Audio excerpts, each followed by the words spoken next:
Buenas tardes, hermanos. Los saludo en nombre del Señor. Gozoso de poder compartir con ustedes en esta nueva ocasión el estudio de su Santa Palabra. Para comenzar les voy a pedir que abran sus Biblias en la carta a los Gálatas. Vamos a leer en Gálatas capítulo 6, versículos del 1 al 10. Gálatas 6, del 1 al 10. La palabra del Señor dice así: Hermanos, si alguno fuere tomado en alguna falta, vosotros que sois espirituales, restaurad al tal con el espíritu de mansedumbre, considerándote a ti mismo, porque tú no seas también tentado.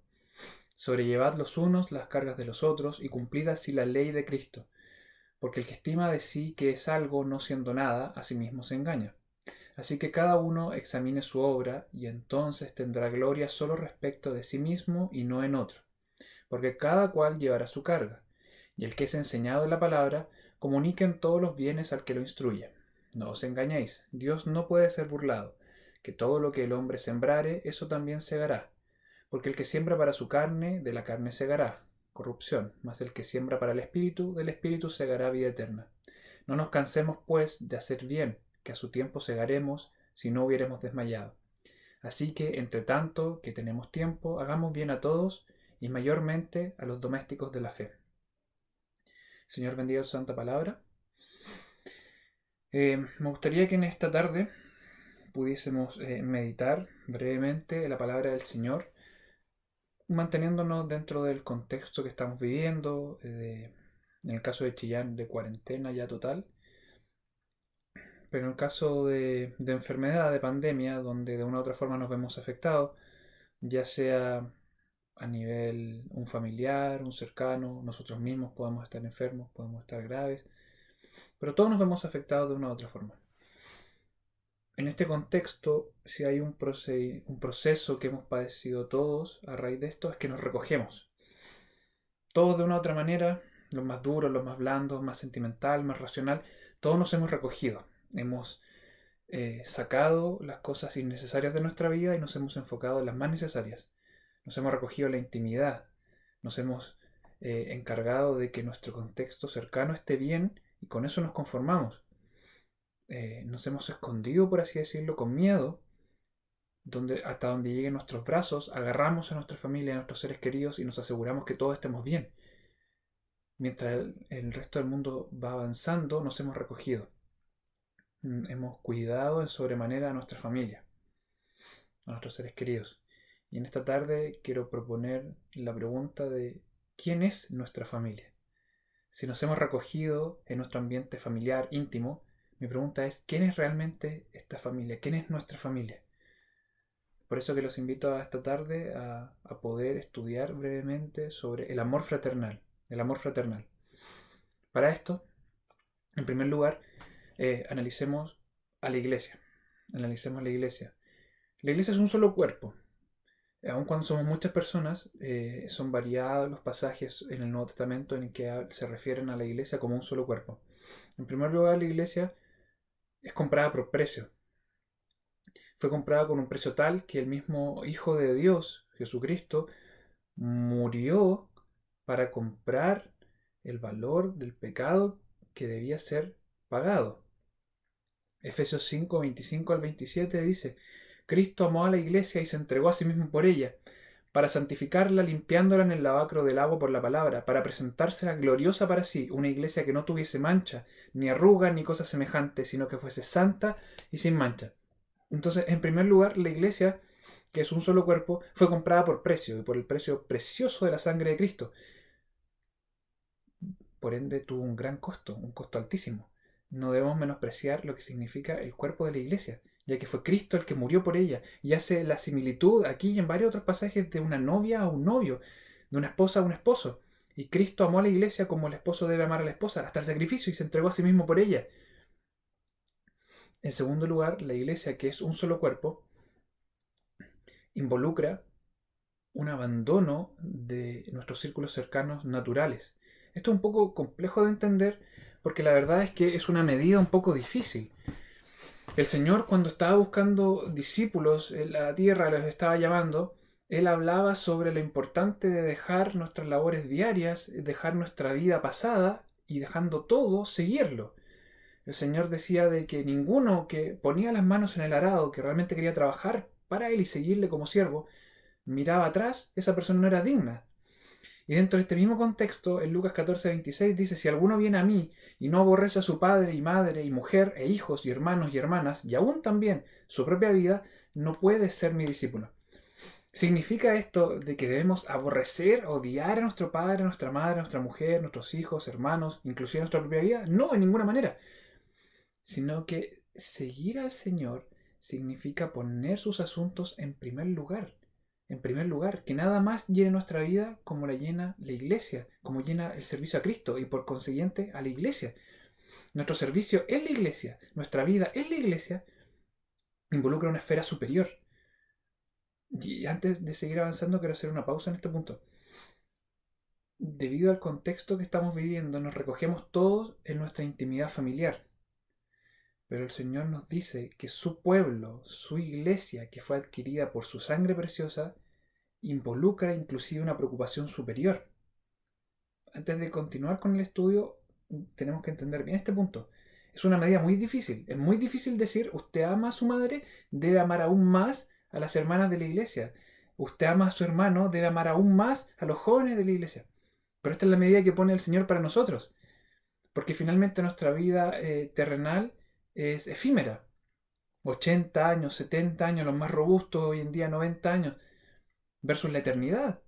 Eh, Mi hermana carnal yo comparto y la amo mucho y comparto con ella desde pequeño, pero en el mejor de los casos disfrutaré con ella 80 años aquí en la tierra. Pero al ser ella mi hermana espiritual también voy a compartir la eternidad con ella. Entonces, el ambiente familiar que se vive en la iglesia es una esfera superior, que es difícil de entender, que es difícil de digerir, pero finalmente eso es lo que exige el Señor de nosotros. Que esa hermandad, que significa ser un solo cuerpo en la iglesia, es una esfera, es un nivel aún superior de lo que significa ser familia carnal. ¿Ya? Digiramos eso. Tengamos eso en mente para lo que vamos a ir conversando, ¿ya? La esfera de la iglesia es un nivel aún superior, es lo que el Señor exige de nosotros, más allá de la carne y la sangre. Y en tercer lugar, la iglesia es un solo cuerpo, donde existen muchos miembros interdependientes. Y esta palabra es esencial para este estudio, en que somos miembros interdependientes, es decir, dependemos uno del otro. No existe llaneros solitarios, no existe una iglesia solamente con un pastor, no existe una iglesia solo un anciano, no existe una iglesia donde solamente hay una diaconisa, no existe una iglesia donde solamente hay un director de escuela dominical, no existe una iglesia donde haya solamente un músico, no existe una iglesia donde solamente haya un portero. Todos los miembros dependemos uno del otro, porque no somos un solo no somos un cuerpo. La iglesia es un cuerpo donde cada miembro es importante. Pablo se lo explica aquí a la iglesia en Corinto, 1 Corintios 12, 20 al 22. Más ahora, muchos miembros son a la verdad, empero un cuerpo. El ojo no puede decir a la mano, no te he menester, ni asimismo la cabeza, los pies, no tengo necesidad de vosotros. Antes, muchos más los miembros del cuerpo que parecen más flacos son necesarios. Entonces, como primer punto de este estudio, la iglesia es un solo cuerpo. La iglesia fue comprada por el precio precioso de la sangre de Cristo. La iglesia eh, pertenece a una esfera incluso superior de las relaciones de carne, las relaciones sanguíneas. Y en tercer lugar, la iglesia es un solo cuerpo donde todos los miembros dependemos unos de otros. No, inclusive los miembros del cuerpo que parecen más flacos son necesarios y depende uno del otro. El ojo no puede creer que puede vivir sin la mano, ni la cabeza, con lo importante que pueda parecer, pueda vivir sola sin los pies. Somos interdependientes, dependemos unos de otros. En segundo lugar, debemos analizar el amor como un símbolo de Cristo. El amor como el símbolo de Cristo. Para analizar este punto, primero veámoslo desde la perspectiva de la Trinidad, para comprender la dimensión, lo importante que es el amor. En primer lugar, la Trinidad. Dios es amor. Dios es amor. Y la verdad es que esta expresión muchas veces la comprendemos, la manoseamos, la utilizamos fuera de contexto, pero es muy, muy rica. La primera carta de Juan, capítulo 4, versículos 7 al 8, dice, carísimos, amados míos, amémonos unos a otros, porque el amor es de Dios. Cualquiera que ama es nacido de Dios y conoce a Dios. El que no ama no conoce a Dios, porque Dios es amor. Y seamos enfáticos con el análisis que hacemos de esta frase. Dios es amor. Dios no contiene amor. Dios no es amoroso. Dios no manifiesta amor. Dios es amor. Su núcleo central, su esencia es amor. ¿Ya? No es una característica más, sino que es su núcleo. Él es amor. Él es el todo del amor. Y el que ama realmente es nacido de Dios, porque al conocer a Dios realmente podemos experimentar el amor real. Porque Él es la fuente del amor. Él es la expresión suprema del amor. En segundo lugar, para analizar la Trinidad, el amor de Cristo. Y para analizar el amor de Cristo, la verdad es que lo único que necesitamos es haber comprendido el Evangelio. De otra manera, es ser salvos. Porque el amor de Cristo finalmente es el Evangelio mismo, las buenas nuevas de salvación. Es el amor de Cristo hacia su iglesia. Efesios 3:19. El amor de Cristo que excede a todo conocimiento. El amor de Cristo va más allá de la capacidad de entendimiento que tengamos, porque no hay forma de medirlo. Algunos hacen la comparación del amor de una madre a un hijo, que terrenalmente quizás es el amor más parecido, pero aún así queda corto, porque el amor de Cristo va más allá de toda forma de entender. Un ser omnipotente, omnisciente, omnipresente, eterno, 3 veces santos, infinito, se hizo hombre, se humilló hasta experimentar la muerte y muerte de cruz. Ese amor, porque inclusive nosotros siendo pecadores, Él murió por nosotros, inclusive mirándolo a la cara, inclusive crucificándolo, escupiéndole en la cara, pecando contra Él, avergonzando su santidad. Él murió por nosotros. Entonces, en segundo lugar, desde la perspectiva de la Trinidad, el amor es un sello porque el amor de Cristo excede todo conocimiento.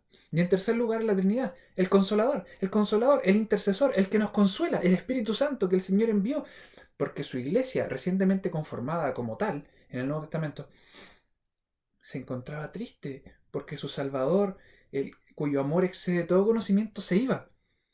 Y Él les dijo que no los iba a dejar solos, les iba a mandar el Consolador, les iba a mandar el Espíritu Santo, les iba Dios mismo para que los consolara. En Romanos 5:5 Pablo nos habla de cómo el amor de Dios fue derramado en nuestros corazones. ¿A través de qué? A través del Espíritu Santo que nos fue dado. Es decir, nosotros experimentamos en vida el amor de Dios a través del Espíritu Santo, del Consolador. ¿Cuánto más? Gálatas 5 nos dice sobre el fruto del Espíritu. ¿Y cómo comienza? El fruto del Espíritu es caridad, es amor. O sea, nosotros experimentamos el amor de Dios a través del Espíritu Santo. Y experimentar el amor de Dios significa que demos fruto en nuestra vida. Y el primer fruto que menciona es amor. La primera manifestación de este fruto es amor. El amor es un símbolo de Cristo analizándolo desde las 3 perspectivas de la Trinidad. ¿De qué otra forma es un símbolo de Cristo? Porque la ley completa se resume en el amor. El Señor dice que si me amáis, guardad mis mandamientos.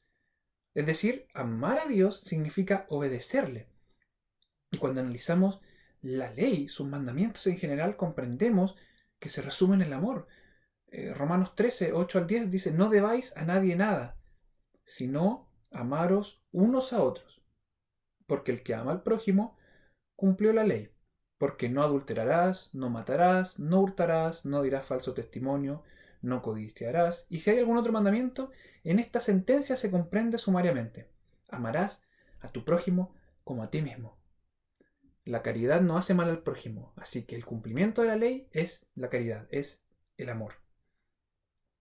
La ley completa, obedecer al Señor, obedecer sus mandamientos, se resume en amor. Se resume en amor, porque Dios es amor y la manera de obedecerle es cumpliendo por amor sus mandamientos, que se traduce de una forma inmediata, necesaria en amor al prójimo. En tercer lugar, el amor es un símbolo de Cristo, en que el cristiano, como heredero, coheredero de Cristo, es el sello amar a nuestro hermano. En primer lugar, Dios nos lo manda. Dios lo manda. Pablo a los tesalonicenses les dice más acerca de la caridad, acerca del amor fraternal. No es menester que os escriba, porque vosotros mismos habéis aprendido de Dios que os améis los unos a los otros. Pablo le escribe a los tesalonicenses de variados temas y les dice, sobre el amor fraternal no es necesario que yo explique más, porque es inherente al cristiano, porque al haber experimentado el don del Espíritu Santo, involucra amar al prójimo. No es necesario que yo, Pablo, los inste más aún, porque Dios mismo se los ha enseñado a amarnos los unos a los otros. El cristiano debe amar a su hermano. El cristiano debe amar a su hermano porque es consecuencia necesaria de nuestro amor a Dios. Es imposible experimentar el amor de Dios que a través de Cristo excede todo conocimiento, que se derrama en nuestros corazones a través del Espíritu Santo, y no amar a nuestro prójimo. Primera de Juan, nuevamente, capítulo 4, versículo 20. Si alguno dice, yo amo a Dios, y aborrece a su hermano, es mentiroso. Porque el que no ama a su hermano al cual ha visto, ¿cómo puede amar a Dios a quien no ha visto? Una consecuencia necesaria de amar realmente a Dios es amar a nuestros hermanos, es amar a nuestro prójimo. ¿De qué otra forma el cristiano? ¿Por qué es importante que el cristiano debe amar a su hermano? Porque es un sello del cristiano. Cristo a sus discípulos les dice en el Evangelio de Juan capítulo 13, en esto os conocerán todos que ustedes son mis discípulos, si tuviereis amor los unos con los otros.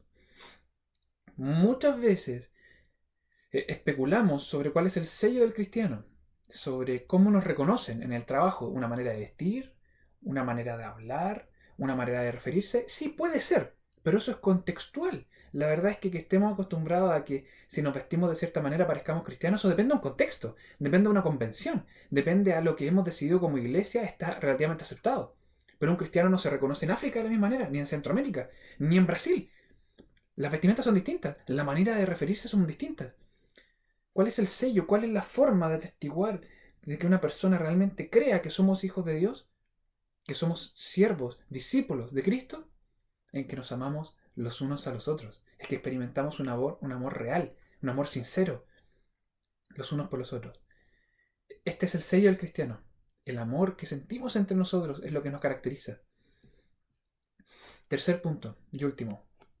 El amor fraternal, que finalmente es el tema que nos reúne en esta tarde. El amor fraternal, el amor que sentimos, este amor que es un sello nuestro como cristianos, este amor que resume toda la ley, este amor que la Trinidad expresa y ejemplifica, este amor que sentimos dentro de la iglesia. En primer lugar, este amor es sincero. El amor que experimentamos como hermanos es y debe ser sincero. En primer lugar, ¿por qué debe ser sincero? Porque nace desde la misma relación con Cristo. Desde la misma relación con Cristo. Experimentar el amor de Cristo que excede todo conocimiento involucra un amor sincero. Juan 13:35. Un mandamiento nuevo os doy, que os améis los unos a los otros, como yo os he amado, que también os améis los unos a los otros. Cristo, como ejemplo mismo, nos demostró el amor sincero, el amor total, el amor sin mancha delante de Dios. Y así nos insta. El amor debe ser sincero, nacido de un corazón regenerado, nacido de nuevo. Un amor sincero como hermanos. Y esa es una frase, una palabra que muchas veces no le damos el peso necesario, que nos digamos hermanos, hermanas dentro de la iglesia. Somos hermanos. En el Nuevo Testamento los discípulos cuando mandan sus cartas se refieren a la iglesia como hermanos. Utiliza ese apelativo, como si fuesen hermanos carnales. Y el mejor ejemplo de esto es la iglesia primitiva. La iglesia primitiva es una clase que nos da en amor fraternal, pero hermosa. Y lo que nos queda de estudio, vamos a analizar varios versículos sobre la iglesia primitiva. Porque la verdad es que con el paso de los años hemos dilatado la segunda venida del Señor. Si bien los discípulos creían que era cercana la venida del Señor, han pasado más de 2000 años. Como algunos los podrán tener por tardanza. Y con el tiempo se ha enfriado nuestro amor. Se ha enfriado nuestro amor. El Señor dice, a causa de la apostasía de los últimos tiempos, la caridad de muchos se va a enfriar. Y nos hemos enfriado. Pero en un inicio estaba calentita la relación eclesiástica. La relación en la iglesia estaba calentita porque recién se había ido el Salvador. Recién el unigénito Hijo de Dios se había ido. Y estaban juntos todavía, juntos, con amor fraternal. La iglesia primitiva nos enseña muchas cosas. Se querían como hermanos. Hechos 4:32 dice, y la multitud que habían creído era de un corazón y un alma. O sea, todos los hijos, los salvos, la iglesia que habían creído eran de un solo corazón y un alma. Eran juntos, eran apiñados. Y ninguno decía ser suyo algo de lo que poseía. Mas todas las cosas les eran comunes. Como hermanos, como en una casa. La olla de quién es, de todos. La mesa del comedor de quién es, de todos. La puerta de entrada de quién es, de todos. La tele de quién es, de todos. La iglesia así vivía. como hermanos. El amor fraternal también debe ser sincero, pero debe ser sincero con hechos. Hermanos, con hechos. Hay un montón de dichos de la cultura popular que hablan de esto mismo. Lo importante de que las cosas cuando son sinceras se demuestran a través de los hechos. Juan en su primera carta, capítulo 3, dice, hijitos míos, no amemos de palabra ni de lengua, sino en obra y en verdad. Como vamos a ver más adelante, debemos orar los unos por los otros, debemos instarnos, debemos exhortarnos, pero debemos actuar, debemos actuar. ¿Qué saco con decir un par de palabras bonitas? ¿Qué saco con mandar un saludo por WhatsApp? ¿Qué saco con mandar un audio si no lo demuestro con hechos? Estuve toda la vida en la iglesia. Recién ahora me toca una cuarentena donde puedo haber estado constantemente con mis hermanos demostrando el amor. En hechos, hermanos, en hechos. No puede ser que una vez terminando esto nos volvamos a juntar como iglesia y no haya cambiado nada en nosotros. El Señor nos aprieta. Es muy fácil decir esto es un castigo de Dios al mundo, el mundo que no lo tiene a Él, y es cierto. Pero ¿cuál es el mensaje de Él a su iglesia? Nos está apretando y nos dice, ¿se echan de menos? ¿Se extrañan? ¿Extrañan estrechar sus manos, abrazarse, mirarse, tocarse? Este es el amor fraternal que se debe mostrar con hechos. Debemos cambiar esto y debemos utilizar esta instancia de recogimiento para meditar esto, que debemos amarnos como iglesia, pero a través de los actos, de hechos puntuales, de verbos, no palabras. En segundo lugar, el amor fraternal no solamente es sincero, sino que el amor fraternal también es humilde. Y qué fuerte palabra, la verdad. Eh, el mejor ejemplo obviamente es Cristo, que como un cordero fue llevado al matadero y enmudeció su boca. Pero el amor real es humilde. ¿Cómo es humilde? En primer lugar, porque es perdonador. Es perdonador. Sabemos todos la parábola del siervo malvado que no supo perdonar. Cuán fuerte es que Dios nos haya perdonado nuestras iniquidades. Siendo pecadores, envió a Cristo. Y aún así nosotros seguimos pecando. Y el Señor nos sigue perdonando. Cuán fuerte debe ser esto de que una persona nos pida perdón. Y nosotros sabemos de que aunque me está pidiendo perdón, un perdón sincero, lo va a volver a cometer y aún así perdonarlo. Cuán fuerte es el perdón que nos da Dios. Cuán fuerte es el amor que expresó a través del sacrificio de su Hijo. En la parábola del siervo le dice, siervo malvado, el rey, siervo malvado, toda aquella deuda, esta deuda gigante, todos estos pecados que cometiste, estos pecados que cometiste antes de salvarte, inclusive siendo salvo, sigues pecando. Toda esta deuda te perdoné a través de Cristo en la cruz, porque me rogaste. ¿No te convenía también a ti tener misericordia de tu consiervo, como también yo tuve misericordia de ti? Este es un palo gigante que nos da el Señor. Nos dice, tú, hermano mío, tienes el descaro de tener rencor contra tu hermano que habló mal de ti, que dijo algo feo de ti, que te mintió, que te robó, etcétera, etcétera, etcétera, y todos los apelativos que queramos poner. El Señor nos mira a la cara y nos dice, ¿quién te crees? ¿Quién te crees que no eres capaz de perdonarle esa pequeñita cosa al hermano, siendo que yo, inclusive que tú seguías siendo pecador, envié a mi hijo a morir por ti? ¿Quién te crees que eres? En segundo lugar, el amor fraternal es humilde porque nos estimamos inferiores los unos a los otros. Esta imagen la utiliza el Señor varias veces. De hecho, hablando con sus discípulos, se acercan dos discípulos y le dice, Señor, ¿quién va a ser el mayor en el reino de los cielos? Señor, ¿quién se va a sentar cerca tuyo en el cielo? Señor, yo quiero ser más grande que los demás. ¿Qué debo hacer? El Señor les dice, el mayor en realidad, sirvan, deben servir. El menor, el inferior de acá va a ser el mayor. El significado del servicio, el significado de la humildad, el significado de su representación humana, su misma encarnación de Cristo se estimó inferior. Siendo Dios, no tuvo por usurpación ser igual a Dios. Antes se anonadó a sí mismo, se hizo nada. Un Dios gigante, eterno, supremo, se hizo la nada misma, naciendo en un pesebre hediondo, sufriendo los dolores de todo ser humano y muriendo. El mayor ejemplo de estimarnos inferiores los unos a los otros es Cristo. De esto le dice Pablo a los Filipenses, capítulo 2, versículo 3. Nada hagáis por contienda o por vanagloria. O sea, hermanos, nada de lo que hagamos en la iglesia sea por pelear, sea por molestar a alguien, sea por sacarle en cara a alguien, sea por crear un problema, por generar conflicto. Ni tampoco por vanagloria, por orgullo. No es que miren, yo hice este culto, no es que miren, yo participo acá, no es que yo canté más alabanzas. Nada de lo que hagamos sea por esto. Sino que, con humildad, estimémonos inferiores, los unos a los otros.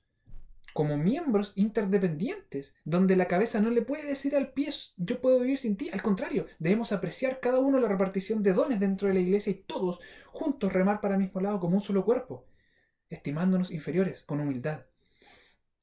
En tercer lugar, el amor fraternal no solamente es sincero y es humilde, sino que también es solidario. Y aquí me quiero detener un poquito. El amor fraternal es solidario. El amor fraternal donde debemos velar por el bien del otro. Debemos velar por el bien del otro. ¿A través de qué forma? Analicemos la solidaridad del amor fraternal desde tres perspectivas. En primer lugar, el amor fraternal es solidario de una manera espiritual.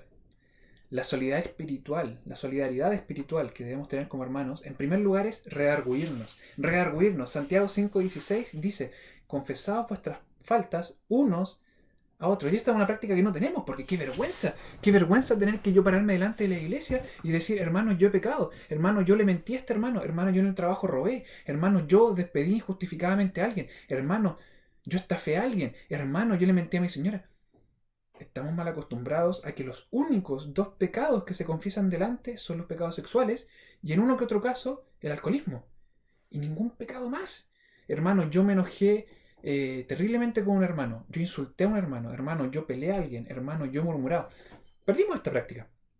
Perdimos esta práctica que nunca la íbamos a haber perdido. ¿Por qué debemos hacerla? Porque con amor somos llamados a nosotros como una familia redarguirnos. Gálatas 6, versículo 1. Hermanos, si alguno fuese sorprendido en alguna falta, en algún pecado, ustedes que son espirituales, restáurenle con espíritu de mansedumbre, considerándote a ti mismo, no sea que tú también seas tentado. Y este versículo, Pablo a los Gálatas, dice muy bien, ustedes que son espirituales, redargúyanlo. Pero ¿cómo lo redargullan? Con enojo, con rencor, mirándolo de lejos, oh, este hermano, yo sabía que él era pecador, no, este se lo tenía guardadito, y murmurando. Eso dice, no, Pablo lo dice acá, lo menciona, porque sabe de que somos muy dados a apuntar la viga del otro, siendo que no hemos considerado la paja de nuestro propio ojo, y les dice a la iglesia en Galacia, restáurele, pero con un espíritu de mansedumbre, sean mansos, háganlo con amor, considerando en primer lugar a nosotros mismos, no sea que nosotros también caigamos en pecado o estemos en pecado. La solidaridad espiritual del amor fraternal, en primer lugar, es redarguirnos entre nosotros mismos. En segundo lugar, es exhortarnos. Hebreos 3, versículos 12 y 13. Mirad, hermanos, que no haya en ninguno de vosotros corazón malo de incredulidad para apartarse del Dios vivo. Antes, exhórtense los unos a los otros cada día, entre tanto que se dice hoy, para que ninguno de vosotros se endurezca por el engaño del pecado. Entonces, en segundo lugar, la solidaridad espiritual en la que consiste el amor fraterno es en exhortarnos, en animarnos, en motivarnos. Y aquí hago un llamado especial a todos los que no hemos podido experimentar la bendición gigante de estar los viernes en un culto. Yo como joven lo digo, me da culpa, me acuso a mí mismo. Muchos años yo prefería ir el martes porque era un estudio bíblico, era más rico, y el viernes un poco me cansaba. Pero ahora quizás me voy poniendo más viejo, después que me casé, he aprendido a valorar lo que es el viernes. Escuchar el testimonio de nuestros hermanos. Cómo me anima, cómo me pega una cachetada. Cómo yo escucho el testimonio de un hermano que dice, yo no tengo trabajo, pero alabo al Señor porque Él es grande. Y yo que tengo un trabajo estable, me quejo. Como una hermana me dice, no, yo caminé 16 cuadras con el frío del invierno para llegar al culto, y yo que tengo auto no voy. El viernes es una cachetada, un balde de agua fría para todos los que estamos fríos espiritualmente.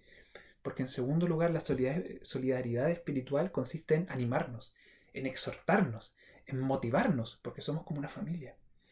Y en tercer lugar, esta solidaridad espiritual viene a través de orar unos por otros. Porque la mayor expresión de amor que podemos tener entre nosotros es orar. Es orar. Cuando tú oras por alguien, le estás diciendo te quiero, hermano, te amo a través de la oración, cuando oras por él.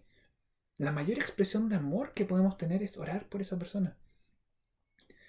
Pablo a los Efesios, capítulo 6, versículo 18, orando en todo tiempo, con toda deprecación y súplica en el Espíritu, y velando en ello con toda instancia y suplicación por todos los santos. La iglesia real, como sello de Cristo, es un amor manifestado en la oración los unos por los otros. Orar con dolor de alma, con dolor de corazón, con deprecación, con una súplica constante al Espíritu. Orar por unos por los otros. Aparte de la solidaridad espiritual, también un sello del amor fraternal es la solidaridad emocional.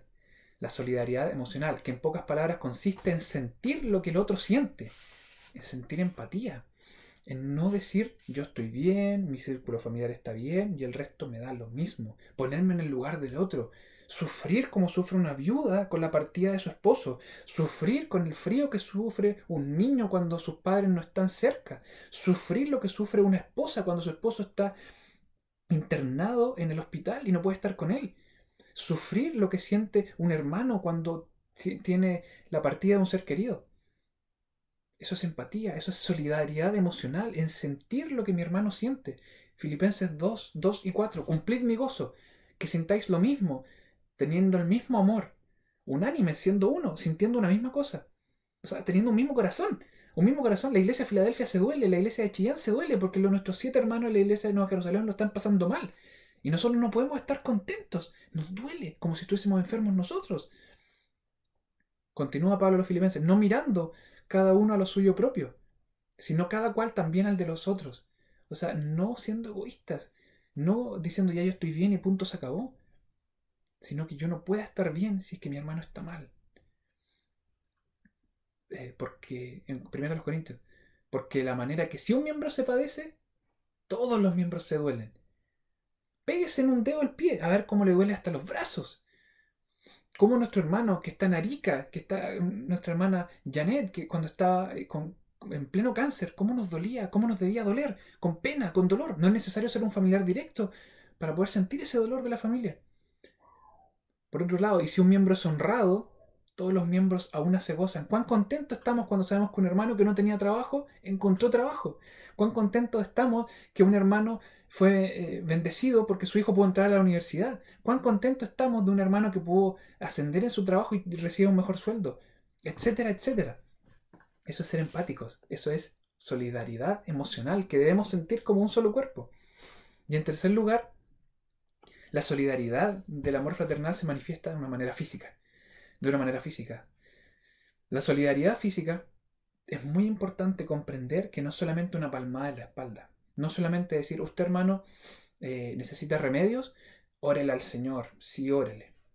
No, hermano, usted está sin trabajo, pucha, vamos a orar por usted. Y eso está muy bien, como lo vimos recién, debemos orar los unos por los otros. Pero ¿qué más? ¿Qué más? Santiago, cuando menciona lo importante de que la fe debe ir acompañada de las obras, ejemplifica esto.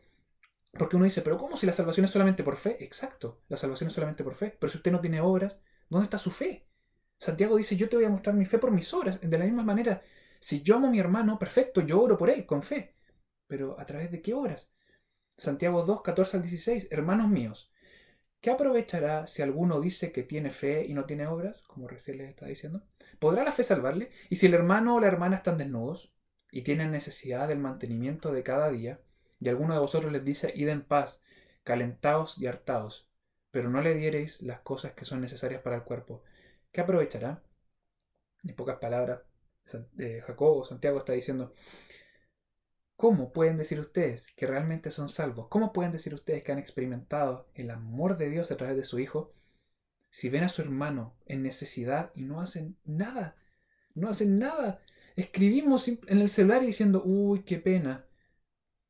Y no hacemos nada. Y no hacemos nada, hermano. No nos duele el corazón, como lo veíamos recién en una solidaridad emocional. Oramos por ellos, perfecto. Pero no lo transformamos en obras.